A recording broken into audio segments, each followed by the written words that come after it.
মোবাইলটাও দেখছি খুব দামি, রেডমি 7, সাথে রিমির রেজিস্ট্রেশন করা নতুন সিম, আর বাসায় তো ওয়াইফাই আছেই। সময়টা না হয় কেটে যাবে, কিন্তু একটা মানুষ কতক্ষণ ঘরবন্দি থাকতে পারে। দুপুরে গোসল করার সময় হয়ে গেছে। রিমির এনে দেওয়া লুঙ্গি নিয়ে ওয়াশরুমে গেছি গোসল করতে, বলতে ভুলে গেছি রিমিদের অ্যাডজাস্ট করা ওয়াশরুম, তাই তেমন সমস্যা হয়নি। তারপরও রিমি জানতে পারলে বকতে পারে। বলেছিল গোসল করার সময় রিমি ওয়াশরুমে এগিয়ে দিয়ে আসবে। তাছাড়া সাপোর্টার আছে, ভর দিয়ে চলার জন্য রিমি এনে দিয়েছিল কিছুদিন আগে। এখন মনে হয় হাঁটতে পারবো আমি একাই। গোসল করে বের হয়ে দেখি রিমি বসে আছে, আমাকে রাগ দেখিয়ে বলছে, আপনি একা একা কেন হাঁটছেন? যদি পায়ে ব্যথা লাগতো? আপনি তো সাপোর্টার এনে দিয়েছেন, আমার মনে হয় কেউ হেল্প করতে হবে না, একাই চলতে পারবো। এগিয়ে যাওয়ার আগেই রিমি উঠে এসে আমার হাত ধরল। রিমি বলল, বেশি বুঝেন না, আসুন। কি রাগ দেখাচ্ছে, মনে হচ্ছে কতদিনের পরিচয় আমাদের। আসলে ভালো মানুষগুলো এমনই হয়, ওরা ধনী গরিব বড় ছোট কিছুই বোঝে না। ওরা বোঝে শুধু মানুষের বিপদে এগিয়ে যেতে হবে। আর ভালো মানুষগুলো অল্পতেই মানুষকে আপন করে নিতে পারে। কারো কারো চোখে এগুলো খারাপ দেখায়, আসলে এগুলোই হলো মানব প্রেম। আমি বললাম, একটা কথা বলবো? রিমি বলল, জি বলেন। ততক্ষণে আমি বিছানায় বসে আছি। আমি বললাম, রুমে থাকতে থাকতে কেমন যেন লাগছে, এমনিতেই মন খারাপ আব্বু আম্মুর জন্য। আজ বিকেলে কি আপনাদের ছাদে নিয়ে যাবেন? রিমি বলল, আপনাকে তো হাঁটতে মানা করছে, বারান্দায় বসে গল্প করব, মন ভালো হয়ে যাবে, ওকে? আমি বললাম, আচ্ছা ঠিক আছে। আচ্ছা, আমি খাবার নিয়ে আসছি, প্রস্তুত থাকেন। রিমি খাবার আনতে চলে গেল। বুঝি না এমনও ভালো মিশুক মেয়ে হয়। আপনাদের কি মনে হচ্ছে এগুলো শুধু গল্পতেই সম্ভব? না, এগুলো সম্ভব, আমার সাথে এমনই হচ্ছে। দুপুরে খাবার খেয়ে নিলাম। আমি যেই রুমে থাকি এখানে বারান্দাও আছে, আজ প্রথম জানলাম। বিকেলে রিমি আসলো গল্প করার জন্য। রিমি বলল, কি করছেন? আমি বললাম, কিছু না, শুয়ে আছি। রিমি বলল, বারান্দায় যাবেন না? না, রুমেই থাকি, পাটা যত তাড়াতাড়ি ভালো হয় ততই মুক্তি। ভেবে দেখলাম এমনিতেই অনেক কষ্ট হচ্ছে এদের, এখন হাঁটতে গিয়ে যদি পায়ে ব্যথা পেয়ে যাই। রিমি বলল, আচ্ছা আপনি লেখাপড়া করেন? মন খারাপ করেই বললাম, কলেজে উঠেছিলাম। রিমি বলল, আমিও তো। ভালোই হলো, তাহলে আমরা ফ্রেন্ড, ওকে? আমি বললাম, কি বলেন, আপনার সাথে ফ্রেন্ড? রিমি মন খারাপ করে বলল, কেন, আমাকে পছন্দ হচ্ছে না? আমি বললাম, কি বলেন, আপনার মতো মেয়ে হয় নাকি? রিমি বলল, তাহলে তুমি করে বলবা, ওকে? আমি বললাম, আমি আপনি করেই বলবো, আপনি তুমি করে বললেন। রিমি বলল, না, ফ্রেন্ডকে কখনো আপনি বলা যায় না। আমি বললাম, আচ্ছা তুমিই বলবো। রিমির সাথে গল্প করতে করতে রিমির জীবনের খারাপ সময়ের কথা শুনতে পাই। রিমির জীবনের গল্পটা খুবই কষ্টের, যা শুনে চোখের কোণে পানি জমে যায়। হয়তো প্রতিটি মানুষের জীবনে এরকম একটি গল্প থাকে, কেউ কেউ প্রকাশ করে, কেউ বলতে পারে না, নিজের ভেতরেই কবর দিয়ে দেয়। রাত তখন 9টা, খাওয়া দাওয়া শেষ করে ভাবিকে আমার নতুন নাম্বারে কল দিলাম, কিন্তু ভাবির নাম্বার বন্ধ দেখাচ্ছে। অনেকবার ট্রাই করছি, কিন্তু কোনো কাজ আসছে না, নাম্বার বন্ধ দেখাচ্ছে। হয়তো মোবাইলে চার্জ নাই, তাই রেখে দিলাম। বাসায় তো আর কাউকে ফোন দিয়ে কথা বলতে পারবো না। সত্যি বলতে আমার মায়ের কণ্ঠটা শুনতে অনেক ইচ্ছে করছে। আসলে যে যতটা আপন, তার থেকে পাওয়া কষ্টগুলো অনেক বেশি হয়, যা অনেক সময় সহ্য করতে পারা যায় না। আমার আম্মু আমাকে অনেক ভালোবাসে। আম্মু হয়তো কখনো ছেলের এতটুকু অপরাধ করতে দেখেনি, কিন্তু যখন আম্মু এরকম জঘন্য কাজ করতে দেখে, হয়তো কলিজা পুড়ে গেছিল। আম্মু পারে নাই নিজের চোখে দেখে বলতে, আমার ছেলে এমন না, সে এমন করতেই পারে না। আমি যখন পড়তে পড়তে অনেক রাত করে ফেলতাম, আম্মু আমার রুমে এসে বসে থাকতো।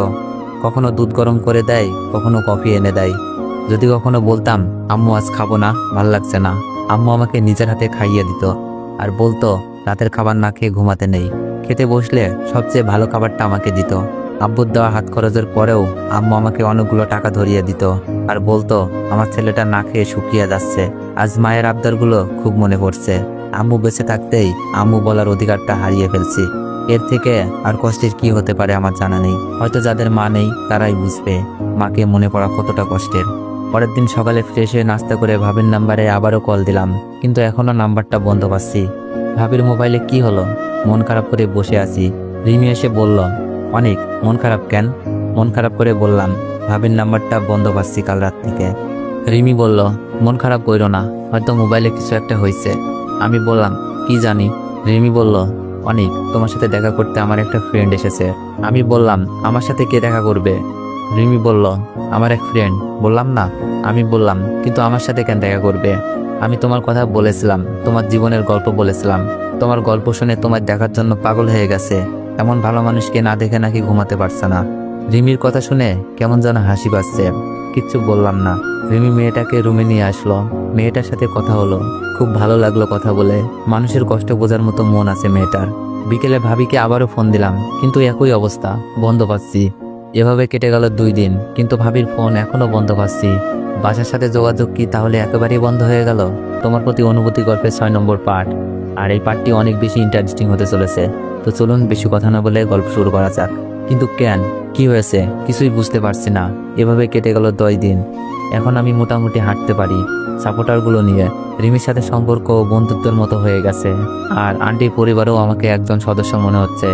আর এই কয়েকদিন ভাবির নাম্বার বন্ধ পেয়েই যাচ্ছি। আজ রিমির আব্বু বাসায় এসেছে, আমাকে দেখে গিয়েছে, আমার সব রকমের হেল্প করবে বলে গিয়েছে। তিনি বলেছেন আমাকে নাকি ওনার অফিসে চাকরি দেবে, এখানে থেকে লেখাপড়ার পাশাপাশি চাকরি করতে। কথাটা শুনে খুব খুশি আমি। কিন্তু ভাবির মোবাইলে কি হয়েছে সে চিন্তায় ঘুমাচ্ছে না। রাতে খাবার খাওয়ার পর ভাবির নাম্বারে আবার কল দিলাম, রিং হচ্ছে। আমি উত্তেজিত হয়ে যাই, মোবাইল কি ঠিক হলো? ভাবি ফোন রিসিভ করে বলল, হ্যালো, আসসালামু আলাইকুম। আমি বললাম, ভাবি আমি অনিক, কেমন আছো? তোমাকে ফোনে পাই না কেন, মোবাইল বন্ধ দেখায়? ভাবি বলল, অনিক আমি ভালো নেই। তাই বলেই ভাবি অযোধ্যায় কান্না করতে শুরু করে দিল। আমি বললাম, কেন ভাবি, কি হয়েছে আমাকে বলো? ভাবি কান্না সুরে বলল, বাসায় আমাকে নিয়ে নানা রকমের কথা চলছে। আমি বললাম, কি কথা, আর মোবাইল বন্ধ ছিল কেন? ভাবি কান্না করছে আর বলছে, তোমার সাথে ওই দিন কথা বলার পর তোমার ভাইয়া শুনে ফেলে আমি যে তোমার সাথে কথা বলতেছি। তাই সে আমাকে পতিতা, রাস্তার মেয়ে, আরো কত কি বলে বকা দিছে। আমি বললাম, আমার সাথে কথা বলছো বলে তুমি পতিতা হয়ে গেলা? কথাটা শুনে খুব খারাপ লাগছিল। ভাবি বলে তোমার মতো ধর্ষক যে চাচাতো বোনকেও ছাড়ে নাই, তার সাথে কোনো ভালো মানুষ কথা বলতে পারে না। যাদের চরিত্র খারাপ তারা এইসব ছেলেদের সাথে কথা বলে। আমার নাকি তোমার সাথে অবৈধ সম্পর্ক আছে। বাসায় সবাইকে ডেকে বলতে থাকে। ভাবির কান্না আর অপবাদে আমারও কান্না আসছে। কারো ভালো করতে গিয়ে কারো খারাপ করে ফেললাম না তো? আমি বললাম, তারপর কি হলো? তারপর আমাকে বাসার সবাই নানা রকমের কথা বলতে থাকে, সাথে মিথিলাও।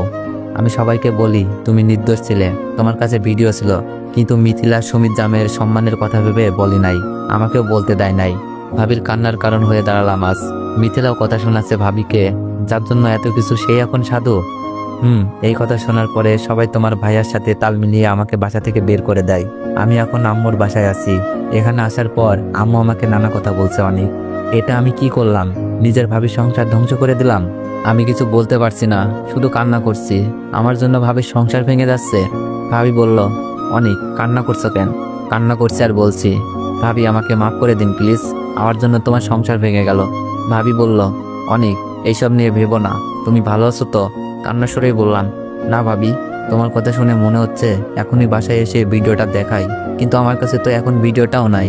অনেক আমাকে নিয়ে চিন্তা করো না, আম্মু আসছে, পরে তোমাকে ফোন দিব। ভাবি ফোনটা রেখে দিল।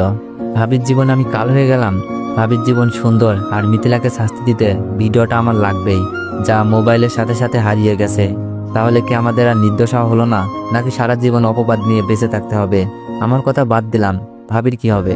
আমি কান্না করছি রুমে বসে বসে, হয়তো কান্নার আওয়াজ কেউ শুনে ফেলেছে। রিমি, আঙ্কেল, আন্টি আমার কাছে এসে কান্নার কারণ জানতে চাইলো। আমি সবকিছু বললাম। আমার কথা শুনে ওদের চোখের কোণেও পানি। হয়তো ভিডিওটা থাকলে আজই রওনা দিত আমাদের বাসায়। ওরা নিজেদের অপরাধী মনে করছে। তাদের ছেলেকে বাঁচাতে গিয়ে মোবাইলটা ভেঙে যায়। মোবাইলে মেমোরিও ছিল না যেখানে এটা থাকতে পারে। আমি তাদের বলি, এটা আমার ভাগ্য মাত্র, হয়তো আল্লাহ এর থেকে ভালো কিছু দিতে চাচ্ছে। এভাবে কেটে যায় 2 দিন। ভাবির সাথে প্রতিদিনই কথা হয়। ভাবি চাচ্ছে সবকিছু যেন আগের মতো হয়ে যায়, কিন্তু ভাবিও জানে আমার কাছে ভিডিওটা নাই, তাই আল্লাহ ভরসা বলেই থাকতে হচ্ছে। কিন্তু আজ নিজেকে বড় মনে না হয়ে একটি পরিবারের ধ্বংসের কারণ মনে হচ্ছে। মিথিলাকে সম্মান নিয়ে বাঁচাতে এই ত্যাগ স্বীকার করলাম। আজ মিথিলা ভাবিকে কথা শোনাই। মিথিলা সবকিছুই ঠিকঠাক আছে, শুধু আমাদের পরিবারে নেমে এসেছে কষ্টের ঝড়। বিকেলে হাঁটতে হাঁটতে ছাদে যাই। আজ প্রথম কষ্ট করে হলেও ছাদে আসলাম। রুমের ভিতরে কষ্টগুলো বের হচ্ছে না, একটু পর পর আমাকে হানা দিচ্ছে। কাউকে কিছু না বলেই চলে গেলাম। ছাদে গিয়ে দেখি ওই দিনের মেয়েটা আমাকে দেখেই বলল, কেমন আছেন? আমি বললাম, আলহামদুলিল্লাহ ভালো, আপনি? মেয়েটা বলল, ভালো, আপনার সাথে একটা কথা ছিল। আমি ভয় পেয়ে যাই। আমি ভয়ে বললাম, কি কথা? রিমি আপনাকে ভালোবাসে কিন্তু বলতে পারছে না, তাই আমাকে বলাতে বলল। মেয়েটার কথা শুনে খুব অবাক হলাম। মন খারাপ করেই বললাম, আমি আসলে মজা করার মুডে নেই। মেয়েটা বলল, বিশ্বাস হচ্ছে না? এই তো রিমি এসেছে। রিমি মনে হয় ছাদে এসেছে আমাকে খুঁজতে। রিমি আমার কাছে আসলো আর মেয়েটার সামনেই আমাকে বকতে লাগলো। রিমি রাগ দেখিয়ে বলল, এই আপনি কি কিছু বুঝেন না? একা একা ছাদে চলে আসছেন, আমাকে বলতেন নিয়ে আসতাম যদি কিছু হয়ে যায় আপনার। আমি কিছু বলছি না, শুধু অবাক হয়ে রিমির কথা শুনছি। রিমি কি সত্যি আমাকে ভালোবাসে? তাহলে এভাবে কেন শাসন করছে? রিমি বলল, কি হলো, কথা বলছেন না কেন? আমি বললাম, কাউকে বিরক্ত করতে চাই না, একা একা চলে এসেছি। রিমি বলল, বিরক্ত মানে? একটা দিমু ধইরা। মেয়েটা রিমিকে বলছে, রাখ রাখ মারপিট পরে করিস, আগে তো প্রপোজ কর। রিমি মুখ চেপে বলল, কি বলিস এসব? মেয়েটা বলল, আমি সব বলে দিছি, দুলাভাই বিশ্বাস করছে না, তুই নিজের মুখেই বল। মেয়েটার কথা শুনে রিমির মুখ লাল হয়ে গেছে লজ্জায়।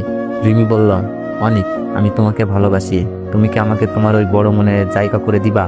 রিমির কথা শুনে যেমন খুশি হয়েছি তেমনই চিন্তায় পড়ে গেছি। রিমির ব্যবহার, আমার প্রতি ভালোবাসার টান, সেগুলো আগেই লক্ষ্য করেছি। যা দেখছি, রিমির মতো মেয়েকে জীবনসঙ্গিনী হিসাবে পাওয়ার আকাঙ্ক্ষা জাগে। কিন্তু আমি ভাবছি অন্য কথা।